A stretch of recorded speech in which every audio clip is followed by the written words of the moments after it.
এই আহতরা রাস্তায় রক্ত দিয়েছে এবং এই রক্তের উপর দিয়ে আপনি সংসদে যাবেন, তাহলে মনে রাখবেন জাতীয় বেইমান হিসেবে পরিচিত হবেন। আসসালামু আলাইকুম প্রিয় দর্শক, কেমন আছেন? আশা করি সবাই ভালো আছেন। প্রিয় দর্শক, হাসনাত আব্দুল্লাহ কি বললেন আপনারা সম্পূর্ণ ভিডিও শুনে যাবেন, কারণ হাসনাত আব্দুল্লাহর বক্তব্য শুনে সবাই কিন্তু অবাক হয়ে গেছেন।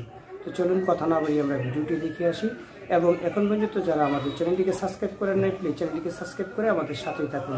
যারা সাবস্ক্রাইব করেছেন তাদেরকে অসংখ্য ধন্যবাদ। তো চলুন ভিডিওটি দেখে আসি। এই আহতরা রাস্তায় রক্ত দিয়েছে এবং এই রক্তের উপর দিয়ে আপনি সংসদে যাবেন, তাহলে মনে রাখবেন জাতীয় বেইমান হিসেবে পরিচিত হবেন।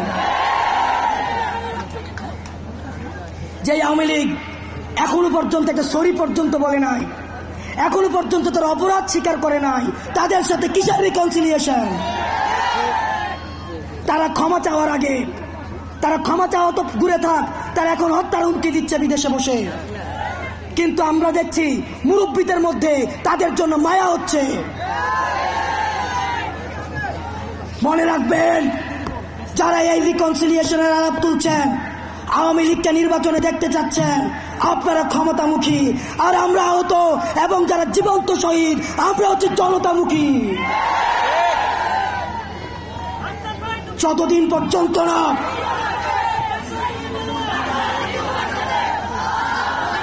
পর্যন্ত না আওয়ামী লীগের বিচার নিশ্চিত হবে, ততদিন পর্যন্ত আগে বিচারের প্রশ্ন।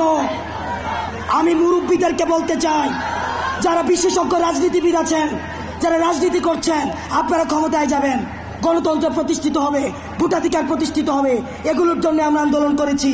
কিন্তু আওয়ামী লীগের বিচার নিশ্চিতের পূর্বে তাদেরকে যদি আপনারা রাজনীতির ময়দানে ফিরিয়ে আনতে চান, তাহলে এই আহতদের রক্তের উপরে পাড়া দিয়ে আপনারা তাদেরকে বাড়ি আনতে হবে।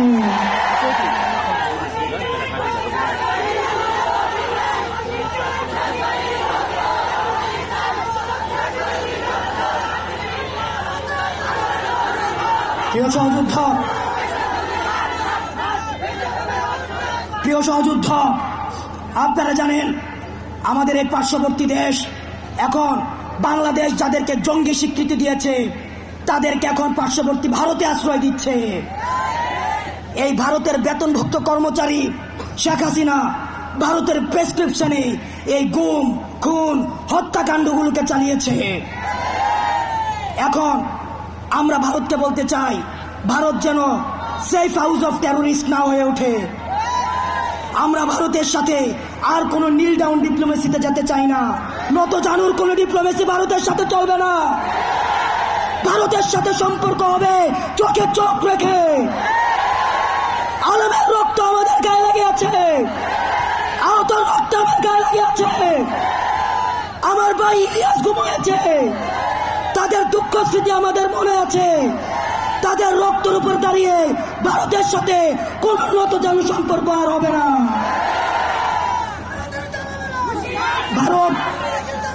ভারতের সাথে আমাদের সম্পর্ক হবে ন্যায্যতার ভিত্তিতে, আমাদের ঈর্ষার ভিত্তিতে। আমরা বলতে চাই, ভারত জঙ্গিদেরকে এখন আশ্রয় দিচ্ছে, জঙ্গিদেরকে পৃষ্ঠপোষকতা দিচ্ছে, এবং গুজরাট কসাই আমার দেশে সাম্প্রদায়িক সম্প্রীতির সে লেসন দিচ্ছে। আমরা গুজরাট কসাইকে বলতে চাই,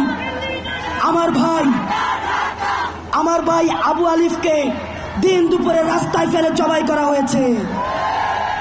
জবাই করার পরেও আমাদের বাংলাদেশে আলেম সমাজ আমরা ধৈর্যের পরিচয় দিয়েছি। এটি হচ্ছে গণ অভ্যুত্থানের শক্তি। আমরা ভারতের কোন ষড়যন্ত্রে আমরা পাড়া দেই নাই। ভারত চেয়েছিল আমাদের যারা বন্ধু হিন্দু ভাই, আমাদের যারা সংখ্যালঘু রয়েছে, তাদের সাথে আমরা সংঘর্ষে জড়াই, কিন্তু আমরা ভারতের কোন ষড়যন্ত্রে আমরা পা দেই নাই।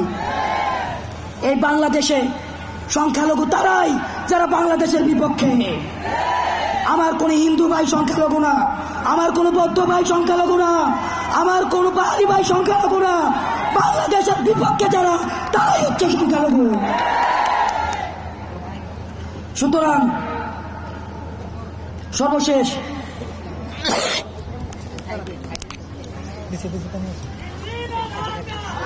উপর দিয়ে তাহলে আবার বুলেট যেতে হবে।